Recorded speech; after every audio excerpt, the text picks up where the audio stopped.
அஸ்ஸலாமு அலைக்கும். இன்னைக்கு என்ன பண்ண போகிறோம்னா ரெடிமேட் பிரியாணி மசாலாவில் பிரியாணி பண்ண போகிறோம். அதுக்கு ஆயில் அப்ளை பண்ண தேவையில்லை தான். அந்த ஒரு பேக்கெட் இருக்குது. இந்த பேக்கெட் பாய் நிக்காக் பிரியாணி இது மாதிரி ஒரு ஃப்ளேவர் இருக்குது. இதில் நிறையா ஃப்ளேவர்ஸ் இருக்குது. இது என்னென்னா எல்லாமே பேக்கெட்டாக அந்த மசாலாவாக இருக்கும். அதை என்ன பண்ணணும், நம்ம சிம்பிள் வேலை தான், வெரி ஈஸி. ஒரு பாத்திரத்தை சூடு பண்ணிவிட்டு ஆயில் அப்ளை பண்ண ஊற்ற வேண்டாம். நான் கொஞ்சம் ஊற்றியிருக்கேன். இதை என்ன பண்ணணும், இந்த பேக் அப்படியே கட் பண்ணிவிட்டு பார்த்தோன்னா அது உள்ளே வந்து ஒரு பேக் இருக்கும். நல்லா சீல் பண்ணி அப்படியே தான் இருக்கும். அது நம்ம வெளியில் வச்சுனாலும் ஸ்டோர் பண்ணினாலும் இது யூஸ் பண்ணிக்கலாம். இது பேச்சுலர்ஸ்லாம் ரொம்ப நல்லா யூஸ் ஆகும். அதுக்கு அந்த இது கூட கொடுத்துருப்பாங்க, எப்படி பண்ணணுங்கிற அந்த இபுக் வேறு கொடுத்துருப்பாங்க. அதிலே ஏன்னா இது ரொம்ப ஈஸி. இது வந்து பேச்சுலர் பசங்களுக்கு வந்து இது ரொம்ப யூஸ் ஆகும். இந்த பிரியாணி பேக்கெட்டு இந்த மாதிரி தான் சீல் பண்ணி கவர் ஆகியிருக்கும்.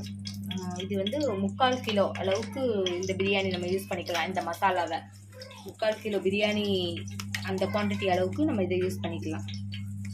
எப்படின்னா கட் பண்ணிடணும். நம்ம இந்த பேக்கை அப்படியே கொட்டிடுவோம்.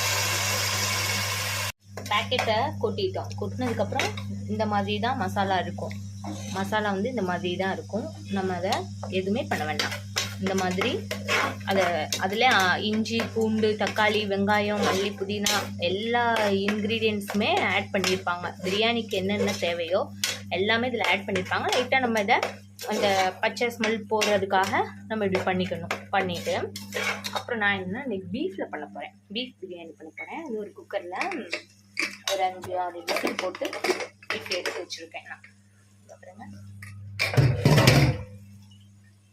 எடுத்து வச்சுருக்கேன் பீஃப்.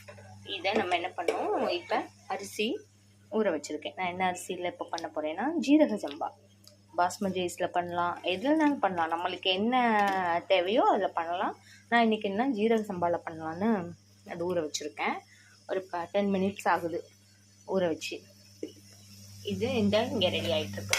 இந்த கேப்பில் நம்ம என்ன பண்ணணும், நான் ஆல்ரெடி நம்ம அப்ளை பண்ணி எல்லாம் போட்டு வச்சுருக்கோம். இதில் என்ன போட்டிருக்கோம்னா இந்த காரத்துக்கு மிளகாய் பொடி, மஞ்சள் தூள், இஞ்சி பூண்டு பேஸ்ட்டு, கொஞ்சம் உப்பு போட்டு இதை நல்லா வேக வச்சுருக்கோம். ஏன்னா இது பீஃப்னால நம்ம வேக வச்சுருக்கோம். சிக்கன்னா அப்படி தேவையில்லை, நம்ம ஸ்ட்ரைட்டாகவே க்ளீன் பண்ணி எல்லாம் செஞ்சிடலாம். மட்டன் பீஃப்ங்கிறதுனால கொஞ்சம் வேகிறதுக்கு லேட் ஆகும்னால நம்ம அந்த மாதிரி பண்ணி வச்சுருக்கோம். அந்த மசாலா கொஞ்சம் பச்சை வாடை போகிற வரைக்கும்